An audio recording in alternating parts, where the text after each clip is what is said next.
Well, it seems they thought of another way to get money out of us. Let's begin. Now,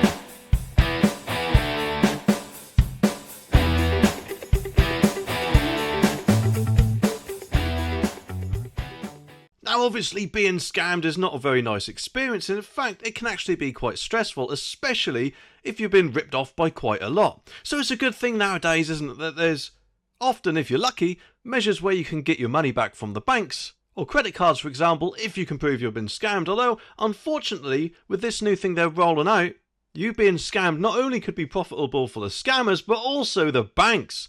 And I say that because according to this article it says bank customers could be charged £100 within days if they are scammed. So why is that then? What's going on? Well, apparently a new compensation regime for spiralling bank fraud due to start in just days includes allowing the finance giants to charge victims £100, which, let's face it, in the middle of a cost of living crisis is the last thing we need, especially after them being scammed themselves. So if you think about it, that in itself is going to be another slap in the face for the victim, or a slap on the bottom. I'm guessing from the banks to teach us to be more vigilant or whatever, eh? But sometimes, in this day and age, scammers can be very, very convincing, and in fact also can actually come up on your phone as the bank's phone number from what I've heard. But instead of charging the victims, shouldn't the banks and other organisations in general be doing more to stop this bank fraud, rather than, it seems, punishing the customer for falling victim to it, eh? And let's face it, adding a charge, which is surely going to be profitable for the banks, isn't really going to incentivise them to do much at all, is it?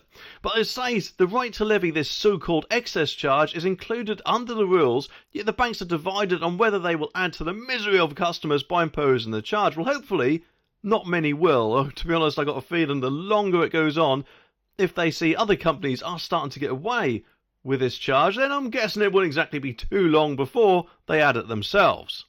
And the new compensation regime is already mired in controversy after finance giants lobbied for the government and city watchdogs to bring down the cap of the maximum compensation available from, wait for this, £415,000 to just £85,000, which is quite a substantial amount, isn't it? I mean, let's face it, you could probably buy quite a massive house for £415,000.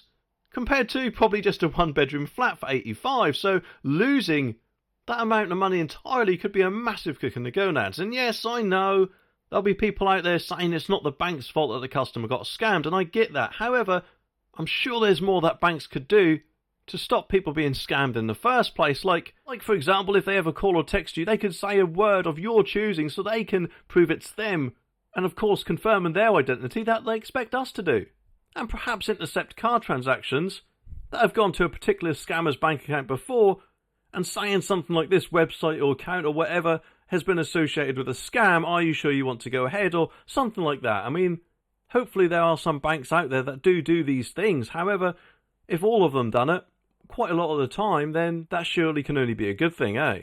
But don't worry, because even after charging the victims £100 and lowering the compensation, or wanting to lower the compensation from £415,000 to £85,000, the overall system is apparently designed to offer protection to many thousands of Britons who have been conned by scammers pretending to be official bodies, from the HMRC to solicitors, the police and banks, to transfer money to rogue accounts. And around 200,000 Britons fall victim to the scam, which is known as authorised push payment fraud, every year, with losses totalling £460 million in 2023. But this could be the reason why they're doing it, because it says in thousands of cases the push fraud loss is less than £100, which means a victim required to pay £100 excess would effectively not get any of the loss back, which not only is it going to mean that the bank is basically keeping the money, but also is bound to cut down on the amount of scam claims that the bank has to deal with. So if anything, I guess it's a win-win for the bank, rather than their customers, which, let's face it, is the last thing we need at the moment, isn't it? Especially, of course, with Labour rolling out silly policies left, right and centre, it seems. And get this, Liz Edwards, money expert for personal finance website Finder, said based on the 2023 figures, more than 58,000 cases would have resulted in no refund at all if all companies had applied the excess £100, and that is a lot of money to many people, and banks need to be clear with customers where they stand. The good news is, though, that not all bank and payment providers intend to charge an excess, but have contact customers in the coming days to set out their position. TSB, Nationwide, Virgin Money, Clydesdale Bank, Yorkshire Bank and AIB all told the Financial Times they will not be passing on any charges to customers who fall victim to the scams.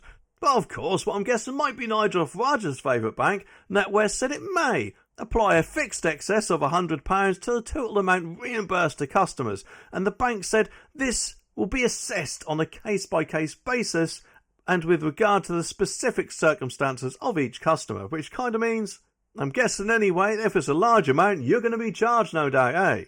But Metrobank and payment providers such as Modular and Zempler all confirmed that they will be charging the £100 excess in full. Apparently, under the new rules, these charges cannot be passed on to vulnerable customers who, due to their personal circumstances, are especially susceptible to harm. And other banks, including Barclays, Lloyds, HSBC, Monzo, Starling, the Cooperative Bank and Danske Bank, all said they are yet to finalise their position on excess charges, but intend to contact customers with updated terms and conditions before the new rules take effect on October the 7th. Well, I could be wrong, but I'm guessing they're probably going to wait a little bit longer and may possibly update their terms and conditions again once they see if other banks or payment providers are actually getting away with it, and how, if anything, profitable for them it could be. And I personally think this is absolutely disgusting, because it seems that the scammers have just become the bank's new best friend.